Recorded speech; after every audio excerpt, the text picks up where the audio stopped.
Hello and welcome to another episode of A Slice of Health, the Candid Health Chat podcast, where we slice away health truth from health fiction. Join me and my friends as we challenge common health myths via chit chat, powered by several cups of coffee. Don't forget to subscribe and follow us on social media, and do visit us at asliceofhealth.club. Let's get to today's episode. Hey, hello champions, welcome back to another episode. On this episode, we're going to be talking about healthy eating and how can we make eating healthy fun. Today, we are joined by blogger Nancy Odogwu, who is a health food blogger. She is also an investment banker by day, and in her spare time, she enjoys blogging, creating and sharing healthy meals that she makes for her family. She's also currently at the College of Naturopathic Medicine and a trainee nutritional therapist. She's also the mom to 3 amazing boys. Welcome, Nancy. Hello, thank you. Thank you so much for joining us. Thank you. So tell us a lot about yourself. A little bit about myself. I mean, the bio kind of says it all. I am a mother of 3 and currently a nutritional therapist, junior in training. Well, during the day, my day job is as an investment banker. I'm currently on maternity leave. I had another baby last summer, who's 9 months old. I studied in uni. I studied business management and finance, and from there, I've been working in banks. So I started working in banks about 2010, and I've been in banking for about 10 years. However, my passion has always been in food, and now I have found my niche that I love and enjoy, and that is healthy eating and healthy food, mainly for the health of me and my family, my children, and just trying to have, a good lifestyle and make the best version of myself and my family. That is awesome. So how did you make that switch in terms of, being an investment banker to then becoming a food blogger and then taking it further to then actually pursue it in an academic way? Mm-hmm. So, like I said, I've always had a passion in food. During uni, I was the cook. So everyone would come over to my house. Yeah. And my husband at uni, and he lived in my dorm pretty much. I wooed him with my food. And he always really pushed me and inspired me, to keep on going. And he's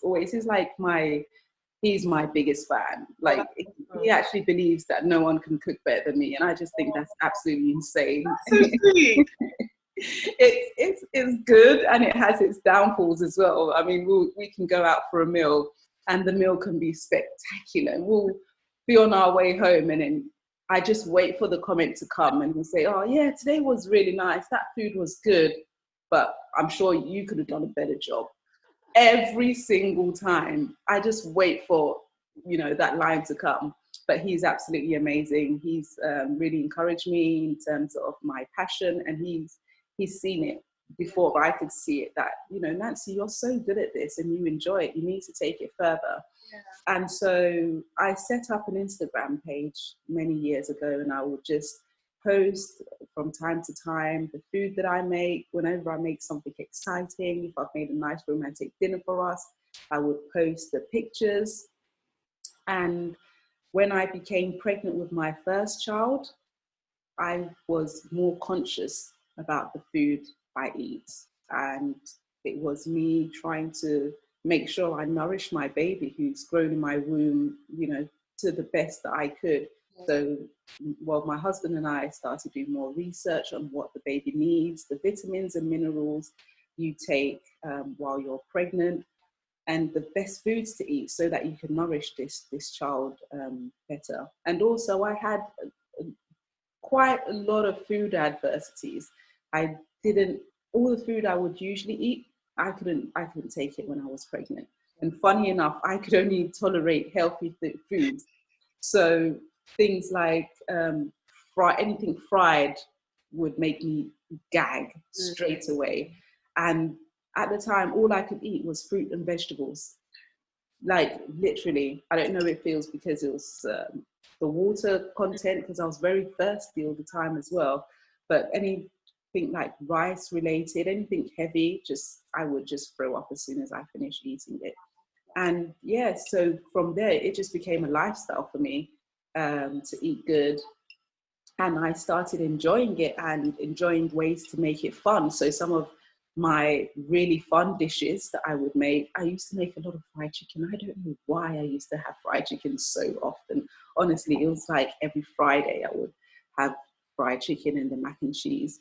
I started baking it and finding ways to season it to make it more crispy and still crunchy and flavoursome.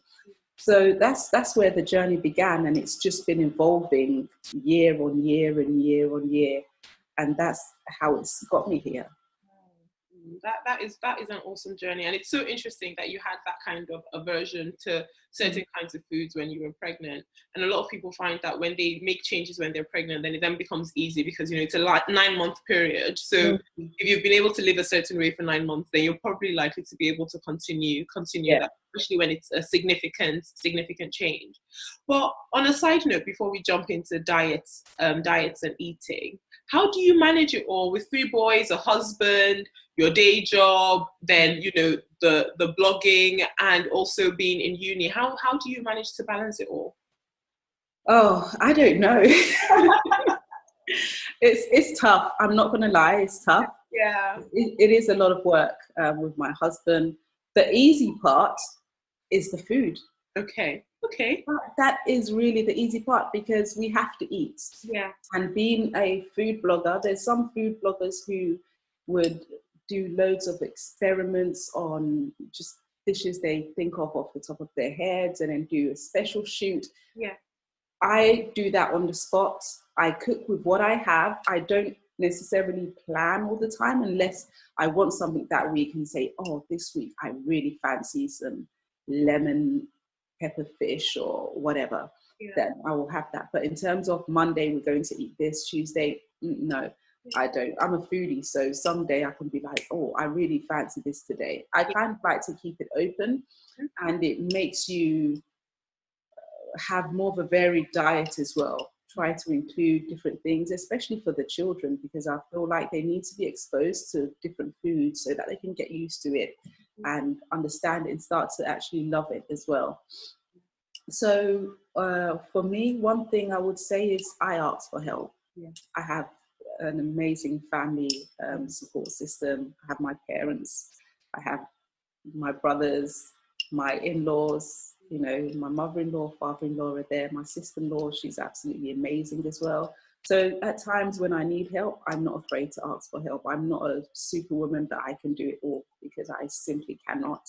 On days when I am studying, my parents usually have my children, or like during times like this, my husband will take the day off to look after the children while I'm studying. So it's all about just having a good support system, and if you have a partner, having an understanding partner who's there to support you through it. And then the blogging side, the majority of the time once I blog, I'm in bed. When all the kids are asleep, I've taken my pictures, what we had for dinner, I've taken the pictures, all the editing and the recipe writing, I do that in bed before I go to sleep, or when I wake up in the morning, just to brush up, proofread, and anything else. Yeah. So it's just about kind of managing the time, getting support, and not being so hard on yourself as well. Definitely. That is so important. And so talking about healthy eating, what do you classify as healthy eating? What does healthy eating mean to you? Healthy eating, I classify healthy eating as eating things that are real foods. And I try to incorporate that in my house as much as possible. Yes, occasionally we can have a pizza, delivery, even pizza from the store, and I make it at home occasionally. But I try to avoid anything food packaged, anything pre-made or fast food, quick takeaways, oily foods. Healthy eating for me is really having good, wholesome, rich foods that have been grown or killed. Okay. That's my principle. If you can cook it, if you can pluck it from the ground, or you can kill it, yes, that's a yes from me. If I have to look at the packaging and start pronouncing some of these funny words that are out there, it's got all kinds of ingredients and chemicals and preservatives, then that's where I really try to avoid. That's really interesting that you say that in terms of eating from the earth and eating Yeah. the earth has produced, either that is as a plant or an animal that has fed off the earth as well. And you said something really funny. You said, if you have to think about how to pronounce something that is on the packaging, then you probably shouldn't be eating that. How does that apply to, especially with you having such young children, how do you then balance that with having young children who want to eat biscuits and chocolates, crisps, and a lot of those things that have quite significant amounts of preservatives? Where do you draw the balance? I draw the balance. I don't introduce it. Okay. Children don't need crisps and biscuits. If you will, there's so many different healthy alternatives now. Plain popcorns for children, they have different types of popcorns for children, flapjacks for children. Children, they won't get addicted to anything that they don't know. If they get addicted to these crisps and chocolates, it's because you've introduced them to it. They don't know anything else. Yeah. And I'll give an example of, it's been easier with my first child because he was the only child. And he didn't have the luxuries of, someone who's older who now has exposure to them because they've gone to school and so forth. But with my first child, he didn't even have anything like chicken nuggets until he was 2 years old. We had a children's party to go to, and the mother sent us a invitation, and she said, can you please let us know whether Olisa would like pizza and chips or chicken nuggets and chips? And I said, he's never had either. This is at the age of 2. At the age of 2, he had never eaten a pizza and he had never eaten chicken nuggets. He tried it for the first time at the party and he absolutely hated the chicken nuggets. The chips he had, because his palate is used to, he's had potato before. But chicken nuggets, no. So just don't introduce them. That's the line I would. If you don't want your children to eat it, try to not introduce it. They will eventually get exposed to it. Like I said, we went to a party and he's now been exposed to the chocolates and the sweets. But if that is when they're exposed to it, you let them know that it was a special occasion and we had chocolates and we had some biscuits and sweets because it was so-and-so's birthday. It's nobody's birthday today, so we don't need to have it, do we? Yeah. That is really interesting. And I think that is being quite intentional as well. Yeah. In terms of thinking about what are we going to make available in the house? Yes. What are we going to make a pattern for the children so that they know that we did this thing one time, but that is not what we do all the time. Exactly. However, I often get a lot of people say to me, especially as a doctor, encouraging people to eat healthy. But a lot of times people say, oh no, but it takes too much time and it's too difficult and it takes too much thought. What would you say to people who find that it's difficult for them to actually plan meals or ensure that the children are eating real food? People find it difficult because they overthink it. Okay. That is where it actually is. That's the crux of the matter, honestly. Because healthy eating, it is so simple. Basic meal that we can have a few times a week: sweet potatoes, salmon, and a side of veg. And what I do usually, I would just season it differently. So maybe today we would have a jerk salmon, a spicy salmon, and then another day in the week we could have a lemony and herb salmon. Doing it different. It's just the different spices, trying to kind of jazz it up. But it's very simple. I come from an African background. I'm Congolese myself and my husband is Nigerian. I know how to cook both foods. Yeah. And when I want to cook Nigerian food, for example, I have to take the time out to say, okay, I need at least an hour and a half to do this. If I want to cook a goosey soup, it's not going to take me 30 minutes like it is to grill some asparagus per se, put some sweet potatoes in the oven and pan fry some salmon. That meal will take, an hour and a half, whereas the healthy meal will take me no more than 30 minutes. Yeah. So people overthink it. They start complicating it in their minds about what they need to do and how they need to make it. But it's so basic. And that's what I try to teach and explain to people in my blogs and via my Instagram with the pictures. Like, this is a 30-minute meal. It doesn't need that much thought into it. You season it with the flavors that you enjoy most, and it's just so simple. That is great, and I like how you drew the comparison in terms of salmon being so easy to get ready with sweet potatoes, and everything can be going at the same time. 30 minutes, you've turned it over, as opposed to egusi soup. And then if you were going to make something like pounded yam next to it or whatever, it does take a lot of time, and a lot of us are used to eating these things that take so long to prepare that when we then need to then actually simplify our lives, it then becomes complicated, and we're like, where exactly do I start? And in terms of healthy eating, I think a lot of healthy eating also revolves around what we're drinking as well. What do you say to people who can't drink water? Drink water. Try. There's no reason why you shouldn't be able to drink water. Put some fruit in there if you have to. Put some herbs in there if you want to. But it's so important that you drink water. You need it. We need it to live. And for people with children, start it from when they're a very young age. Start giving it to them in their bottles. Make it known that this is what they need to live, so that they get used to it and drink it often and regularly. And it doesn't become a thing of, it's like, it doesn't become a chore to drink water, because that's what has happened with so many adults.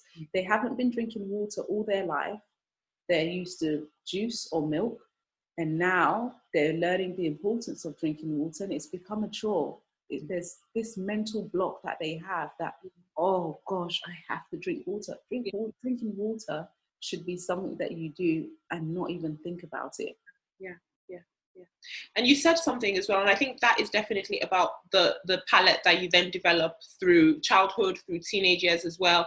So when you then have to then do something different, it then becomes so difficult because you're not used to the taste of something that is supposed to be actually nourishing for you, because most of your body percentage is actually water, so you are helping yourself that way. And in terms of dieting and snacking as well, and people grazing through the day, or people who have desk jobs, or they need a quick boost to go, what kind of snacks would you normally recommend that people sort of gravitate towards, as opposed to snacking on a milk digestive? I always encourage having some fruits, fresh fruits on rotation. So don't be having like 5 apples throughout the day. You just got apples on your desk, or 7 bananas that you keep going through. Have a selection of fruits. Dried fruits is good for you as well if you need that sugar kick. If you don't want to indulge in some chocolates, you've got some dried fruits, some nuts. Even vegetables. You want something a bit filling, maybe some hummus on the side. Have some vegetables that you can eat raw. There's loads of vegetables like carrots, some peppers, sweet peppers that you can enjoy raw, that doesn't have the horrible or bitter taste. You can enjoy with a side. And in terms of eating healthy as well, so we're talking about making eating healthy a fun thing to do and an active, as part of our normal life. How do we actually do that in terms of changing our mindsets to see that actually it's not a chore and it's not something that should weigh me down? It shouldn't be difficult. How should we do that? Ways to do that, for me, I find your favorite foods that you can indulge in. Try and look up ways that you can make them healthy. Okay. So you have, for example, like I said, with my love of fried chicken. I used to have fried chicken and macaroni cheese all the time. I found a vegan way to have macaroni cheese that's dairy free and not so fatty. You know, the dairy is full of, you know, the cheese is loads of oils and so on. And try and find healthy ways and simplify it for yourself. Experiment, make it fun. Set yourself a task to say, okay, today I'm going to try this recipe. This is my favorite recipe. Let me give myself a task. Set yourself tasks and just try and impress yourself, really. The foods that you like, don't try and start eating foods that you don't like and forcing your palate. For example, I think this is probably the only thing that I still cannot stomach till this day, and that's beetroot. Can't eat beetroot. I actually can't eat it. It makes me heave. No, I can't eat it. The smell of it. And the funny thing is, my children and my husband love it. And I'm like the weirdo in the house. I don't know. I can't do it. I really can't do it. I've tried so many times and it just makes me heave. So if there's something you really, really don't like, don't try and keep forcing yourself to have it. There's so many different vegetables and fruits out there that you can eat that will help your diet and your growth. So set yourself some challenges. Find foods that you like. That's great. And in terms, I think a few years ago, we all sort of went on this smoothie journey. So everybody started having green smoothies and fruit smoothies. And now you often see a lot of people drinking a lot of smoothies. But sometimes when I look at those smoothies, it looks like just blended fruit, which can be great. But if you're having a huge, 2-liter bottle of blended fruit, then that is actually quite a lot of sugar, which is actually not beneficial for you. How do you encourage people to actually make their smoothies healthier? Because when you encourage people to pack it in with a lot of spinach or a lot of kale, just to try to balance it out a little bit, then you have the complaints that but it doesn't taste nice. So what do you say to people who like going on the smoothie journey, but they like things that are sweet to the palate? One, they should limit the amount of smoothie that they take in. Make it themselves, because a lot of the smoothies out there do have juices in them, and they're not pure juices, they're concentrated juices. So they're even higher in sugar, and they've gone through a whole load of process. So if you really, really can't live without the smoothies and you need it sweet, limit the amount of smoothies you take in. Try as much as possible to make it yourself. And do add some vegetables that don't have such a strong taste. Like I have a berry smoothie that I like, and it's at the end of it is very sweet. But I add avocado in it, and the avocado doesn't actually dull the sweetness of the smoothie. So add vegetables, even small portions. At least have some vegetables. Try not to make it overly sweet for yourself. That's really crucial. And in terms of moving sort of towards the African side of things, because our diets are very rich in carbohydrates, rich in palm oil. It seems to be a thing throughout Africa that, our diets are so rich in palm oil. A lot of fried things, and a lot of the soups that we eat, the vegetables have been so pulverized that there's hardly any nutrient left in them or any fiber left in a lot of the vegetables that we add to our soups. So how can we actually change a lot of our African diets to then make it actually a lot more nutritious than it would have been if we'd cooked it, the way that it was prepared 50 years ago? Reduce the amount of oil you use. If something is going in a soup, even let's take stew, for example. I know people that make a meat stew. They would boil the meat, then fry the meat, then add the meat in the stew, which makes it soft. What is the point of frying the meat, deep frying the meat, if it's going to go in the stew and go soft anyway? Bake it. If you want a bit of a crunch or you want to make it brown, just bake it. Because because it's going to have the same outcome. You're really not going to taste the difference. And what you're doing, you're reducing the amount of oil you put in there substantially, because a lot of these people, they actually deep fry the meat, like sitting in boiling oil for 5 minutes. One, is actually more effort. Yeah. Two, is really bad for you. Yeah. The meat in the oven. So number one, it would be to reduce the oil content in there. Two, the vegetables don't need to be overcooked so much.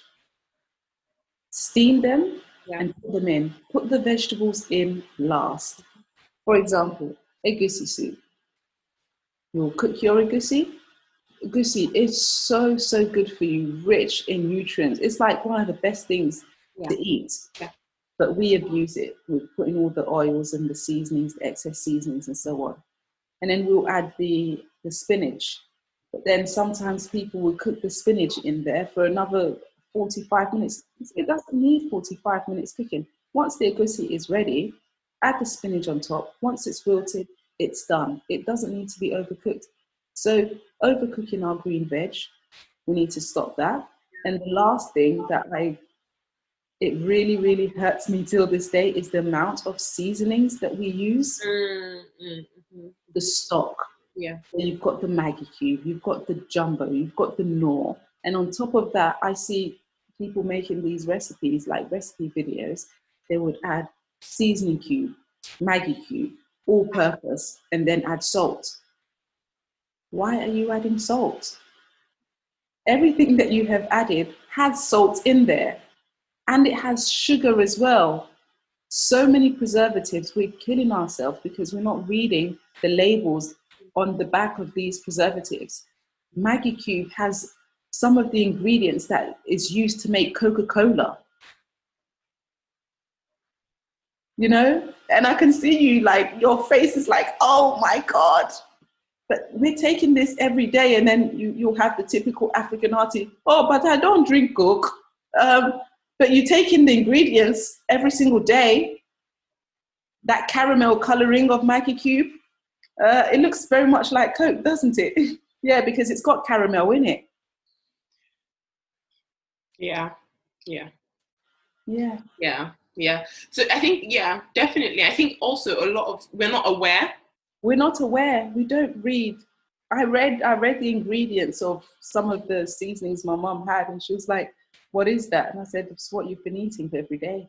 You can't even pronounce these words. They're like, I don't even know where they come from. Yeah. That is that. I'm really glad that you touched on that, actually, because a lot of us don't read. We don't read the back of a lot of things that we put in our bodies. We don't understand what it is. And what you just, I wasn't aware of what you just said about Maggi and Coca-Cola, but actually you do think about it a lot. These are it's all processed foods, isn't it? So they're all probably reading from the same hymn book and, using things that produce different colors and are appealing to our eyes. And so I think we often talk about how flavorsome African food is, but I don't know how much flavor it actually is, as opposed to how much salt and sort of like hot food, like pepper, that we're so used to in our mouth that you're not actually able to really enjoy the food. You're just slapped with so much salt. And then you drink a lot of Coca-Cola, and then tomorrow you're shouting at your children and saying they're raising your blood pressure. But actually, you're raising your own blood pressure. But actually, your children are not raising your blood pressure. Your diet is raising your blood pressure. And so I think we definitely need to be conscious and a lot more aware and understanding of what we're doing with our diets and with our food. But what would you say to, let's say, an African auntie who will listen to this podcast now, and she'd be like, oh, okay, you know what, let me try to make a change. And she then cooks cooks with only fresh herbs and serves food to her husband. And he's like, what is this? How would you encourage her to continue trying? Because the preservatives in these seasonings and stock cubes or whatever, they are very addictive. Your brain it's like cocaine, right? I'm not saying it's like cocaine in that sense. Yeah, you're trying to analogy, yeah. The same nerves that when you consume cocaine, it gives the same nerve impulses when you have sugar. That's why sugar is so addictive. And there is a lot of sugar in these seasonings as well. There is Maggi cube is very high in sugar. Has about 3 different types of sugar and a caramel substance. So they are not actually addicted to the flavor. They are addicted to the preservatives within. Wow. And it will take some time to wean off. Just like anyone who's on cocaine, like I just said, you can't be a crack addict for 10 years and just be clean tomorrow. It will take time.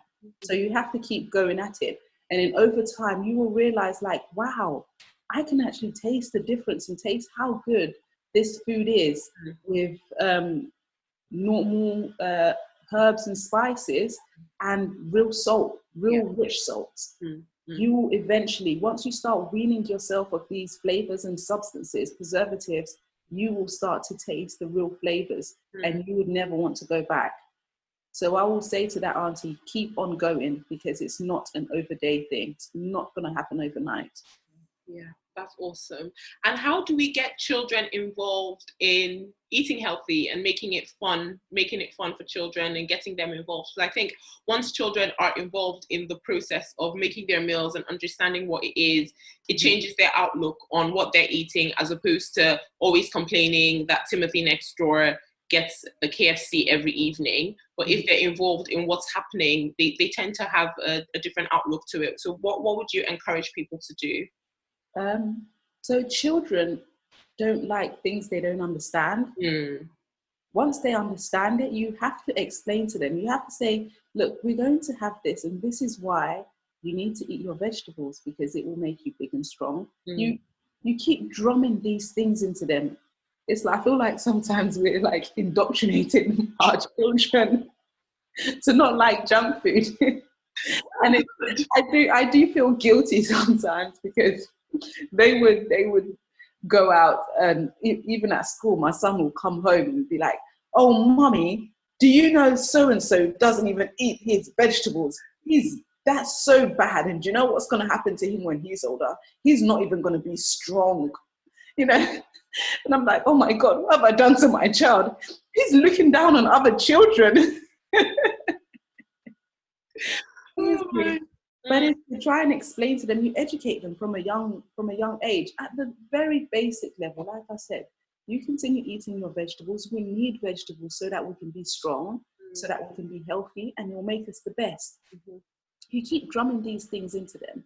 I don't always cook with my children. There are times I do, but when I do cook with them, I say, this is what we're going to eat. This is how we're going to make it. Explain to them. Try and make it fun. Involve them in the cooking. I know for someone a bit older, or like you're saying, one of our aunties might listen and say, how are you going to get, a bunch of kids that just want to play outside or go on their iPads to come in and cook with you? They can actually help. Get them to throw things in the bin. Get them to see the process that you're going through to prepare their food.